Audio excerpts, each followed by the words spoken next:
Savoir début aujourd'hui des épreuves physiques et sportives comptant pour le brevet d'études du premier cycle 2018. Enfin, 10 avril 2008 au Népal, victoire des maoïstes lors des élections constituantes. Bienvenue, Madame, Monsieur, bonsoir. Retour de congé pascal meurtrier pour des élèves à Sassandra, dans la région sud-ouest du pays. Ils ont embarqué le 8 avril dernier dans une pirogue qui a malheureusement chaviré pendant la traversée du fleuve. Bilan, 24 morts. Autre drame, cette fois à Duékoué, dans l'ouest du pays. 8 élèves ont perdu la vie dans un accident de la circulation impliquant le minicar qui les transportait avec celui d'une autre compagnie de transport. Allez, un sujet plus heureux à présent, les épreuves physiques et sportives. Première étape de l'examen du brevet d'études du premier cycle 2018. Cet examen a commencé aujourd'hui, mardi 10 avril, et va s'achever le 21 avril prochain sur toute l'étendue du territoire national. Quelles sont alors les disciplines sportives imposées? Comment s'est déroulée cette première journée? Les détails avec nous Sangaré et Koné Pargassoro. Lycée moderne d'Abobo 1 et 2. Il est 8 heures. Examinateurs et élèves sont présents sur le site qui fait office de centre d'examen pour les épreuves physiques et sportives du brevet d'études du premier cycle BEPC, session 2018. Dans ces deux lycées, plus de 7000 élèves seront évalués lors de ces épreuves. Les élèves ont répondu présent. Les élèves ont répondu présent parce que nous sommes quand même un grand centre et les activités physiques se poursuivront jusqu'au vendredi.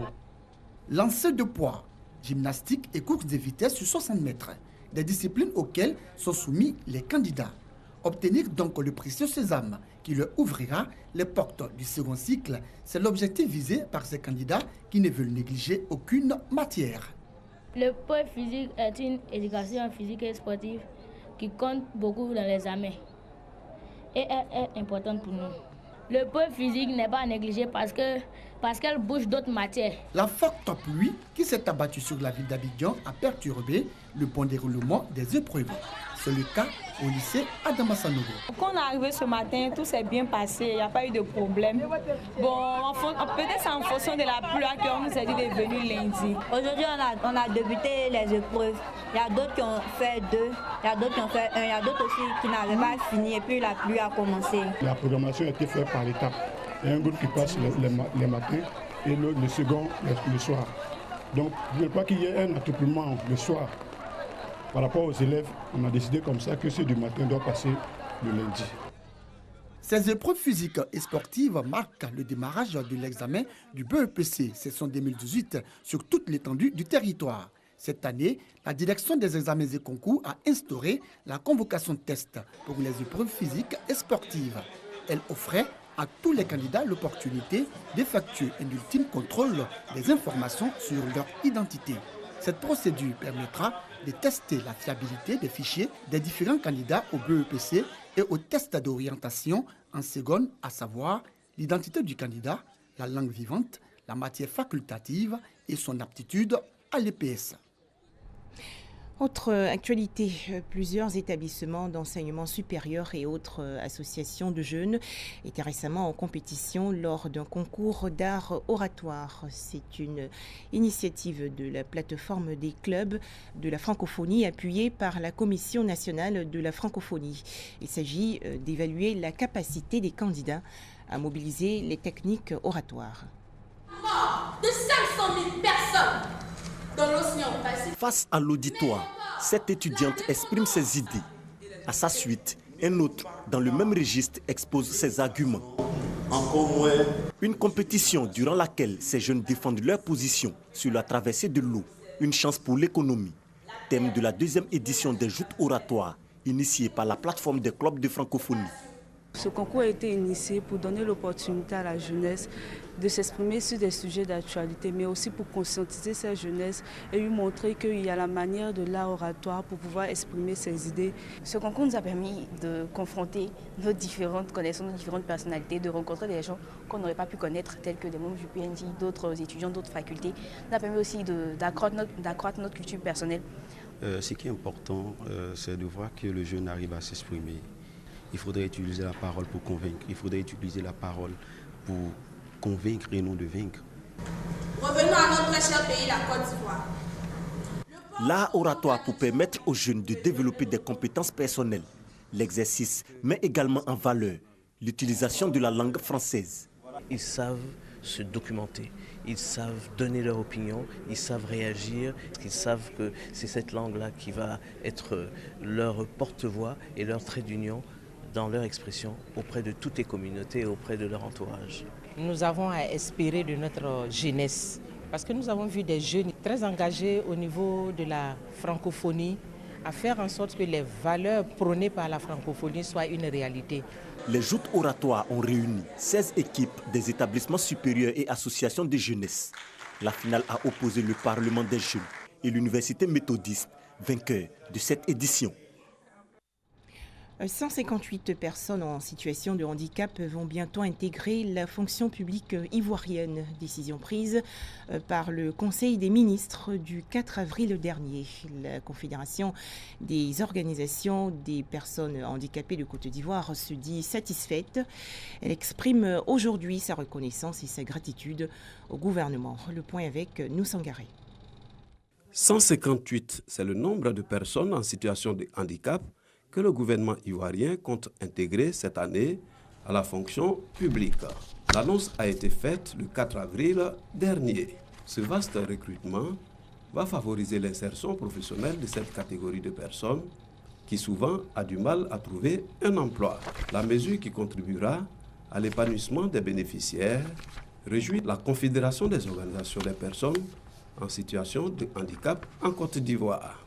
Au vu des acquis, il nous paraît indispensable de sacrifier à une obligation en de telles circonstances, celui de témoigner toute notre gratitude envers son Excellence, M. Alassane Ouattara, président de la République de Côte d'Ivoire et son gouvernement pour tant d'efforts consentis en faveur de l'amélioration des conditions de vie et de travail des personnes en situation de handicap. Depuis quelques années, de nombreuses actions sont menées pour l'insertion socio-professionnelle des personnes en situation de handicap. L'État ivoirien veut lutter durablement contre leur insertion. En 2015, un premier recrutement dérogatoire avait permis l'insertion de 300 personnes en situation de handicap à la fonction publique. Cependant, des préoccupations demeurent. Toutefois, l'âge constitue un obstacle pour l'insertion de plusieurs postulants puisque le recrutement n'est pas annuel. À cet effet, nous demandons la révision de l'âge limite. Par ailleurs, nous souhaitons que le recrutement dérogatoire soit annuel et que le nombre de places octroyées soit revu à la hausse en 2019. La COP HCI, qui fédère cette organisation, invite par la même occasion les personnes en situation de handicap à l'Union pour plus d'actions en leur faveur.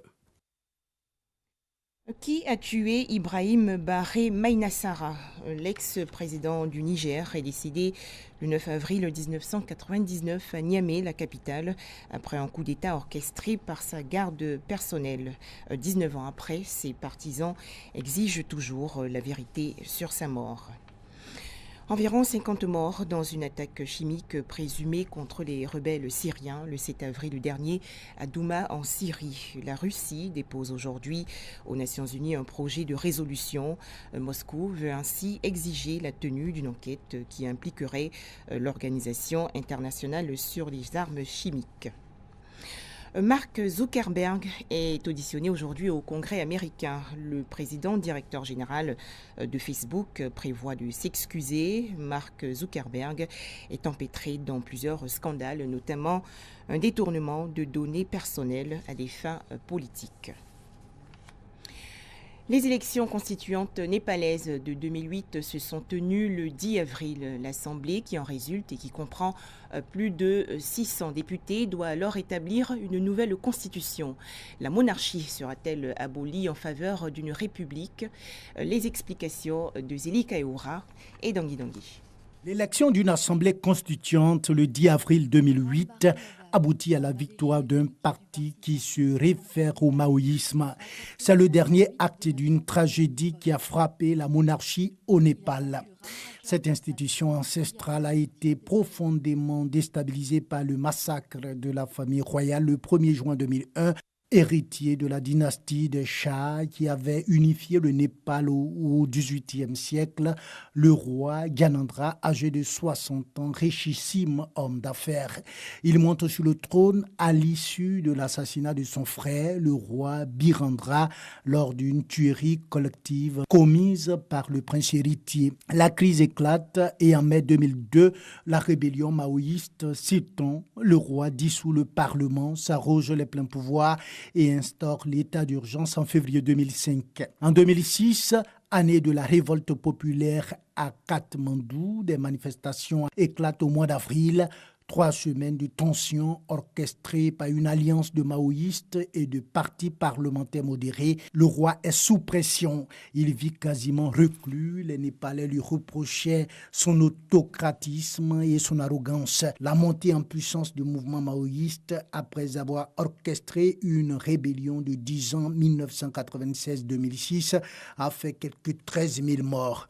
En novembre 2006, un accord de paix entre les partis parlementaires et les maoïstes, la guérilla exige que soit établie une république fédérale. Les insurgés acceptent de déposer les armes contre la perspective d'un démantèlement de la monarchie. La première tâche de la nouvelle assemblée est donc de liquider la monarchie. Le 28 mai 2008, le nouveau Népal républicain dirigé par le parti maoïste vainqueur des élections constituante du 10 avril. Invité par le Premier ministre à former un gouvernement, l'Assemblée constituante acceptera au total 601 députés désignés à l'issue d'un mode de scrutin complexe mêlant système proportionnel et majoritaire. L'Assemblée constituante népalaise, dominée par les maoïstes, met fin à la dynastie hindouiste des Shahs. C'est un tournant historique, une révolution institutionnelle dans ce petit pays coincé au cœur de l'Himalaya entre l'Inde et la Chine. Vieille de 239 ans, la dernière royauté d'Asie du Sud avec le Bhoutan disparaît ainsi. Le Parti communiste népalais maoïste mobilise 20 000 de ses militants pour célébrer l'avènement de la République. 3 jours fériés ont été décrétés. Merci de nous avoir suivis. Très bonne suite des programmes sur RTI2.